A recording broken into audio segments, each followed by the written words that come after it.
দেশে টেকসই বিদ্যুৎ, জ্বালানি, অবকাঠামো, সবুজ নির্মাণ প্রকৌশল, নবায়নযোগ্য জ্বালানি এবং শিল্প প্রযুক্তি খাতকে সামনে রেখে রাজধানীতে শুরু হয়েছে ১৫তম আন্তর্জাতিক Bangladesh infrastructure innovation and development expo. বৃহস্পতিবার এই মেলার উদ্বোধনী আয়োজনে প্রধান অতিথি ছিলেন বিদ্যুৎ ও জ্বালানি মন্ত্রী ইকবাল হাসান মাহমুদ টুকু।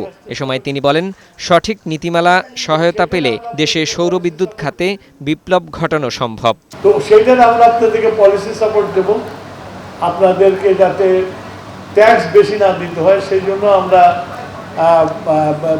আলোচনা করছি। আমি আশা করি যে এই মাসের মধ্যে আমরা একটা পলিসি তৈরি করতে পারবো এবং জুন মাসের মধ্যে আমরা ক্যাবিনেট অ্যাপ্রুভ করে এটাকে সরকারি আদেশ হিসাবে আমরা ছাড়তে পারবো।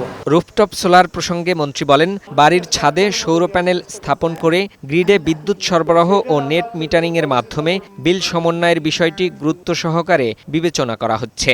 ঢাকা শহরে যদি প্রত্যেকটা হাউস হোল্ডকে যদি আমরা এই সোলারের আওতায় নিয়ে আসতে পারি এবং প্রাইভেট এন্টারপ্রেনারদেরকে যদি দেই, তাহলে আমি মনে করি যে আমার ঢাকার যে লোডটা আছে অনেক লোড কমে যাবে। তবে বিদ্যুতের দাম বাড়ানোর বিষয়ে প্রশ্ন করা হলে এড়িয়ে যান মন্ত্রী। বিদ্যুতের দাম বাড়ুক, তারপর আবার বক্তব্য দেব, এখন বক্তব্য দেওয়া সম্ভব না।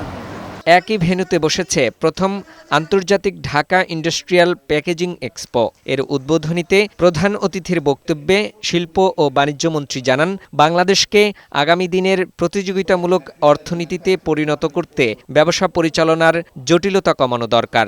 একই সাথে লজিস্টিক ব্যয় হ্রাস, বন্দর দক্ষতা বৃদ্ধি এবং অলস রাষ্ট্রীয় সম্পদের কার্যকর ব্যবহার নিশ্চিত করতে হবে। চিন্তা করতে হবে বড়, আদারওয়াইজ আপনি ওই জায়গায় পৌঁছাবেন কিভাবে? আপনাদের সেক্টরটাকে ফ্লারিশ করার জন্য এই ব্যবসা তো সরকার করে না, people are doing this business. Come up with a complete plan where government can play its due role by creating adequate policy support.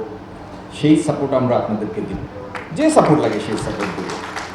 কিন্তু আমরা চাই আপনারা গ্রো করেন, এমপ্লয়মেন্ট ক্রিয়েট করেন, বাইরে আপনাদের প্রোডাক্টগুলি যাক আর বাংলাদেশ ডলারের মুখ দেখুন। চীনমৈত্রী সম্মেলন কেন্দ্রে একই ছাতার নিচে বসেছে ১২টি দেশের ১৪০টি প্রতিষ্ঠানের প্রযুক্তি মেলা। আধুনিক সব প্রযুক্তি নিয়ে সাজানো হয়েছে এবারের প্রদর্শনী। গুরুত্ব পাচ্ছে সৌরবিদ্যুৎ ও পরিবেশ বান্ধব অবকাঠামো। মেলা চলবে আগামী ৯ মে পর্যন্ত। ফাহিম মুনাইম, বৈশাখী সংবাদ, ঢাকা।